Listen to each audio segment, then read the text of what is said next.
The rose garden at the Chicago Botanic Garden glowed under the late afternoon sun, its blooms bursting in reds, whites, and pinks, each petal a whisper of spring's promise. But beneath the beauty, a storm brewed. Lena Carter stood frozen, her navy dress stained with melted ice cream, the sticky mess dripping down her skirt. Her long, dark curls framed her face, a silent rebellion against the venomous smirk of her tormentor, Vivian Price. The crowd's murmurs faded as a deep voice sliced through the air. "She's my fiancée, Vivian. Back off."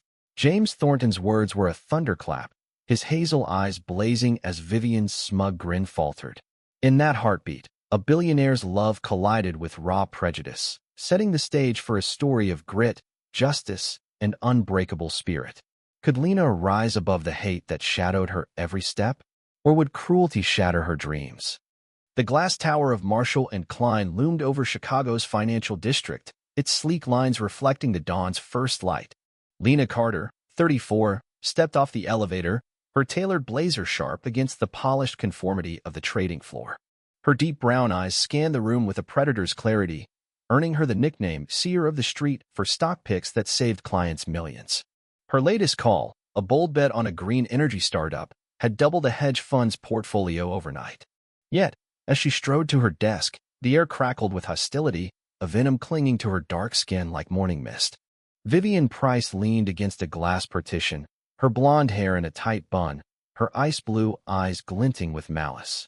"Morning, Lena," she purred, her voice a knife wrapped in velvet. Still crunching numbers for the diversity slot. The words drew smirks from nearby analysts. Lena's jaw tightened, but she kept her gaze on her monitor, where stock charts danced in hypnotic patterns. She wouldn't give Vivian the satisfaction of a reaction. Her fingers flew across the keyboard, each click a defiance against the whispers that followed her like shadows. Lena had grown up in Bronzeville, where every dollar was hard-won, every dream a fight. That grit carried her through Northwestern, then Marshall and Klein's grueling interviews, where she outshone Ivy League pedigrees with raw talent. But to Vivian and her clique, she was an outsider, her blackness a stain on their marble and glass world. "She doesn't belong," Vivian muttered to Ethan, a smug junior analyst whose watch cost more than Lena's rent. His laugh was a cruel echo slicing through the office hum. At the coffee machine, Lena poured a fresh cup, her curls brushing her shoulders. Vivian sauntered over, her perfume sharp as her smile. "Lena, still dreaming of the corner office?" she asked, loud enough for the break room to hear. "Stick to spreadsheets. This place needs class, not urban flair." The word urban dripped with disdain. Colleagues stifled laughs, their eyes avoiding Lena's. Her grip tightened on her mug, her pulse hammering. "Class isn't bought, Vivian," she said, her voice low but steady. "It's earned, like the Peterson deal I closed last week." Vivian's smile faltered, but her eyes burned with defiance. Back at her desk, Lena pulled up the Peterson portfolio, her analysis a masterpiece of risk and reward. She'd spotted a market gap others missed, saving a client millions. Yet the credit went to Ethan, who'd presented her work as his own. The injustice gnawed at her, but she channeled her anger into her next pitch. The numbers were her truth, a place where her skin didn't define her. But the whispers never stopped. "She's too loud," Ethan muttered to a colleague, his voice carrying. "Too different." Lena's fingers froze on her keyboard, her breath catching. Different. The world was a cage, locking her out of their world. By noon, Lena felt like she was drowning. She slipped into the stairwell, the cool concrete a refuge from the glass tower's glare. Leaning against the wall, she pressed her palms to her eyes, fighting tears. They didn't see her the woman who'd outsmarted market crashes, who'd earned her place. They saw only her skin, her curls, her roots. Her phone buzzed with a text from her mother. "Shine, baby. They can't dim you." The words pulled her back. She straightened, her resolve hardening like steel. The morning sun filtered through Grant Park's ancient oaks, casting dappled light on the trails where Marshall and Klein's annual 5K charity run unfolded. Lena laced up her running shoes, her curls tied back in a defiant ponytail. She'd trained for weeks, her lean frame slicing through dawn's mist. The run was her chance to escape the office's suffocating hostility, to prove her strength beyond spreadsheets. But Vivian stood at the center of the crowd, her blonde hair gleaming under a designer visor, her smile sharp as a blade. "Ready to eat dust, Lena?" Vivian called, her voice slicing through the chatter of warming-up runners. Ethan and a handful of analysts snickered. Stick to numbers, Vivian added. Running's for those with stamina. The word stung, but Lena stretched her calves, her focus unwavering. She'd grown up racing cousins through Bronzeville streets, fueled by grit. This was no different. The whistle blew, and the pack surged forward, sneakers pounding the earth. Lena found her rhythm, her strides fluid, the park's greenery a blur. But Vivian's presence loomed, her neon vest flashing ahead. Lena pushed harder, weaving through runners. Vivian's taunts cut through. Don't embarrass yourself, Lena. This isn't your scene. Colleagues laughed, their loyalty to Vivian predictable. Lena's jaw clenched, but she kept her pace. The path narrowed, trees closing in. Vivian, now beside her, leaned in close, her elbow jutting out. You're out of your league, she hissed. Before Lena could respond, Vivian's shoulder slammed into her, deliberate and sharp. The impact threw Lena off balance, her ankle twisting as she stumbled into the grass. Pain shot through her leg, and she hit the ground hard, her palm scraping dirt. Gasps rose, but no one stopped. Vivian's laughter echoed as she rejoined her clique. Humiliation burned hotter than the pain. Lena pushed herself up, her curls clinging to her sweat-dampened face. She wasn't a quitter, not in Bronzeville, not on Wall Street, not here. But as she struggled to stand, a strong hand gripped her arm. You okay? The voice was deep, warm. Lena looked up into hazel eyes framed by a chiseled face and tousled dark hair. James Thornton, a billionaire client she'd advised months ago, stood over her, his concern tangible. Her heart skipped, caught by the intensity of his gaze. I'm fine, she managed, brushing dirt from her hands, hyper-aware of James's hand still on her arm. What's going on here? He demanded, scanning the trail. Vivian, a few paces away, turned, her smirk faltering. Just a clumsy moment, she cooed. Lena tripped. Didn't look like a trip, James said, his voice edged with steel. Lena's pulse raced, not from the fall, but from the spark in his eyes, a silent promise that someone saw her. She stood, testing her ankle, her pride bruised but intact. You sure you're good? He asked, softer now. Lena nodded, her curls bouncing. I don't go down that easily, she said, a faint smile breaking through. His lips curved, admiration lighting his face. The whistle sounded for the next heat, but the moment hung between them, electric. Lena crumpled to the grass again, her ankle screaming from Vivian's shove. The sting of humiliation burned hotter than the pain. Her curls splayed across the damp earth. The crowd's cheers faded, replaced by her thudding pulse. Then strong arms caught her before she hit the ground again. James lifted her with effortless strength, his eyes flashing with urgency. Lena, stay with me, he urged, carrying her through the park to his sleek black SUV. The hospital's sterile hum greeted them as James rushed her through the emergency entrance, his voice commanding but calm. Nurses bustled, a stretcher appeared, but James stayed close, his hand brushing hers. Lena stirred, pain pulsing in her ankle. She blinked against the fluorescent glare, her gaze landing on James, now seated beside her, his jacket draped over her like a shield. He was asleep, his features softened by exhaustion. Her heart twisted. Why was he still here? She shifted, wincing, and his eyes snapped open, relief flooding his face. You're awake, he said, his voice warm. You scared me out there. Guess I'm tougher than I look, Lena murmured. James leaned closer. Tough doesn't cover it. Lena, you're a force. The words warmed the ache in her chest. The doctor confirmed a mild sprain, prescribing rest and ice. But Lena's mind was on James. Why are you here? She asked, her eyes locking onto his. He hesitated, then leaned forward. Your pitch last year on the energy stock, it was vision, fire. I've admired you since. His confession sparked something in her chest. They talked, time slipping away, their worlds weaving closer. The Chicago Botanic Gardens rose garden shimmered, its blooms a sea of color. Lena stepped through the gates, her navy dress flowing, her ankle braced from the run. James walked beside her, his easy smile disarming her walls. Their hands brushed, each touch sparking warmth. For the first time in years, Lena felt seen, not as the seer of the street, but as a woman whose dreams could bloom. James's laughter rang out as he recounted a boyhood misadventure, his Midwestern drawl softening his billionaire aura. They paused by a cluster of red roses. These remind me of you, James said, his voice sincere. Bold, beautiful, unapologetic. Lena's breath caught, a current passing between them. He offered to buy ice cream, his hand lingering on hers. Lena leaned against a bench, savoring the moment until a sharp voice shattered the calm. Slumming it with charity cases, Lena? Vivian stood before her, her blonde hair gleaming under a wide-brimmed hat, her eyes venomous. What are you doing here? Lena asked, her voice edged, her fists tightening. Vivian's smirk widened. Just enjoying the view. Shame you don't fit it. Lena stood, her resolve a quiet fire. I'm exactly where I belong, she said. Vivian stepped closer. You're out of your depth playing girlfriend to a billionaire. Before Lena could retort, Vivian tripped, her ice cream cone tipping forward, chocolate dripping onto Lena's dress. The stain spread, a deliberate wound. Vivian's laugh sliced through the garden's hush. Oops, she purred. Lena's hands trembled with rage, but she held her ground. Footsteps crunched on gravel. James appeared, his eyes darkening. What's going on? He demanded. Vivian batted her lashes.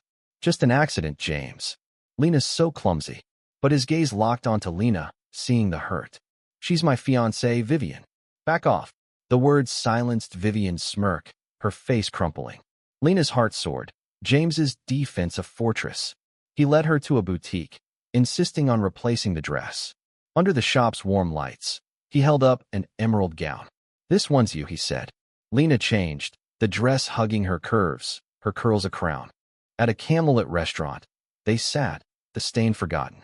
Lena shared her love for Ella Fitzgerald, her voice curling around song notes. James spoke of old novels, his eyes lighting up at her stories of Bronzeville jazz clubs.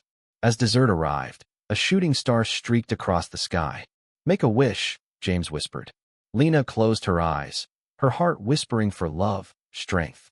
Their lips met, a kiss sealing a bond no venom could break. The Marshall and Klein trading floor buzzed, but betrayal simmered.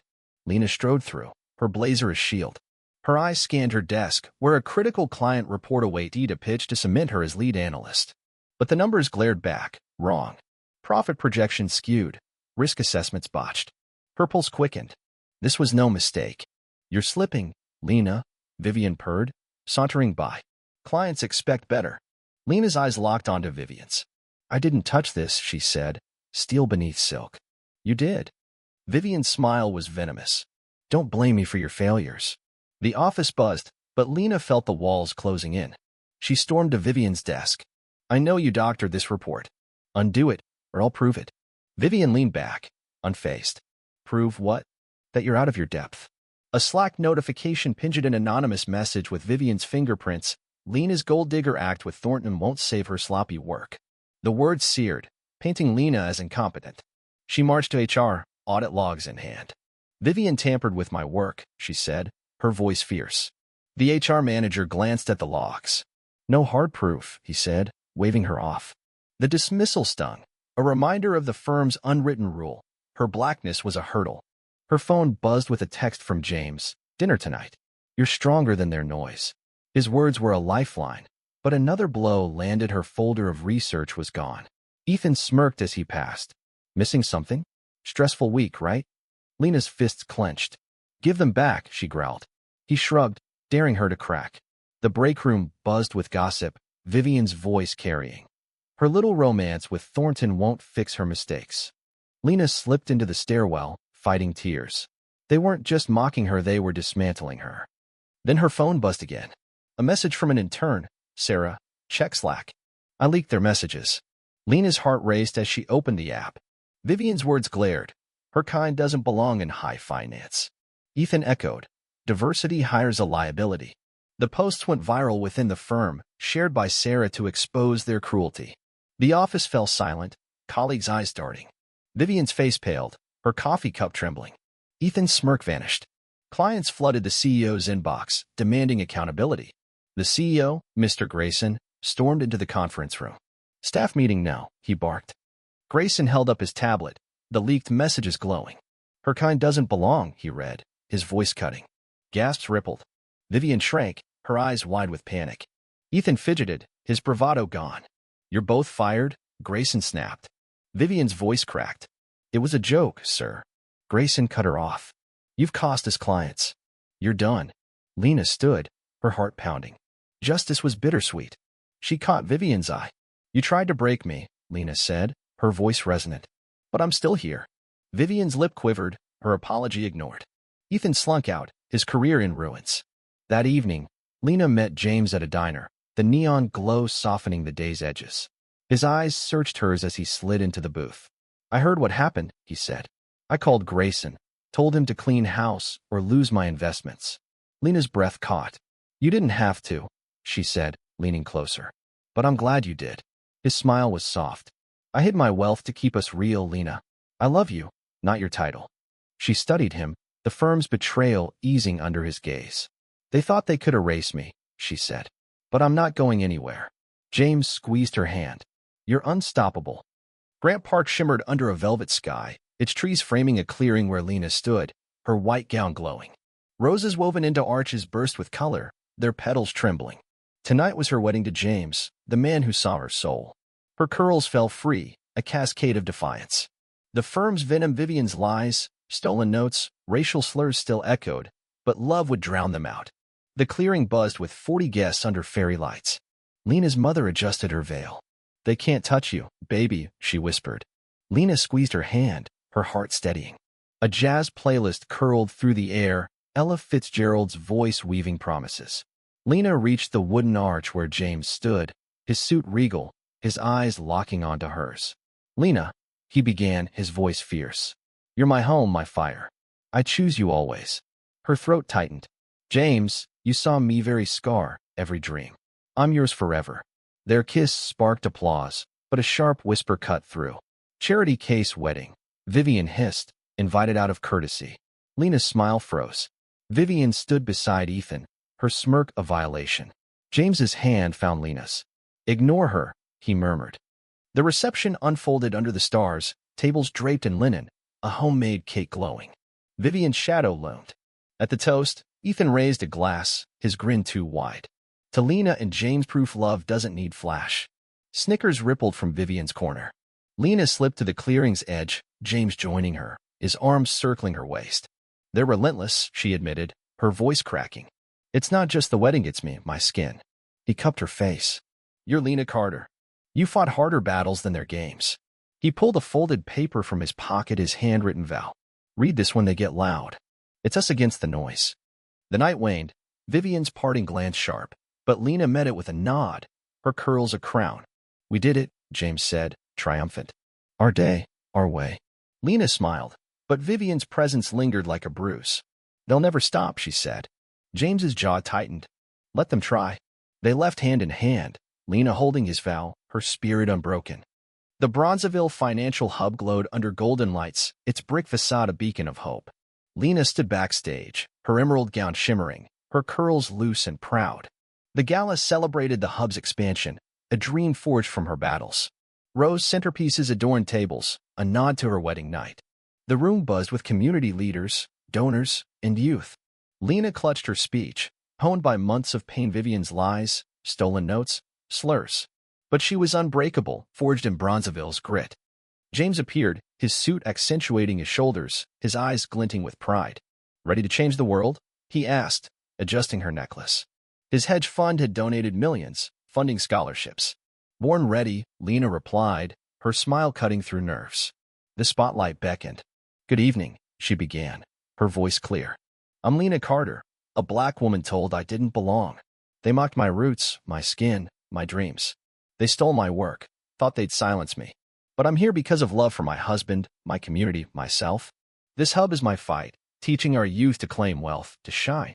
Applause swelled, a wave shaking the walls. Lena's gaze found James, his pride urging her on. "They mocked my wedding," she continued. "But those vows are stronger than their hate. With James's support, we're launching a national financial equity initiative." The crowd roared, some standing. Vivian and Ethan, now volunteers after their demotion, clapped hesitantly, their public apology a bitter pill. Lena met their eyes, her nod firm. Forgiveness didn't mean trust. A young woman approached, her braids gleaming. "Miss Carter, I'm Kayla, your mentee. Because of you, I'm studying finance. You showed me I can dream big." She hugged Lena, the crowd erupting. Lena's throat tightened. Kayla was her legacy. James joined her on stage. "Lena's the visionary," he said. "I'm just lucky to stand by her." The event surged on, but Lena felt certainty. She'd faced a firm that saw her as less, coworkers who weaponized her blackness. Yet here she stood, her hub a lighthouse. On the hub's balcony, Lena and James stood, Bronzeville's lights below. "You did it," he said, his arm around her. "You turned their hate into this." She leaned into him. "We did it," she corrected. "But Vivian and Ethan aren't done learning." He nodded. "They'll have to. The firm's mandating anti-bias training, and I'm funding it." Lena smiled, the city's pulse mirroring her own. The firm had promoted her to lead analyst, but the hub, Kayla's dreams, the initiative, these were her empire. Vivian's lies had crumbled, but Lena's fire burned brightest, a beacon for every kid who dared to rise. What a journey. Did Lena's unyielding fire steal your heart? Or was James's fierce loyalty the spark? Maybe Kayla's dreams inspired you most? Share your thoughts in the comments, especially on the themes of prejudice and injustice in our lives. Where do you stand? Voice your perspective, and let's keep this conversation alive.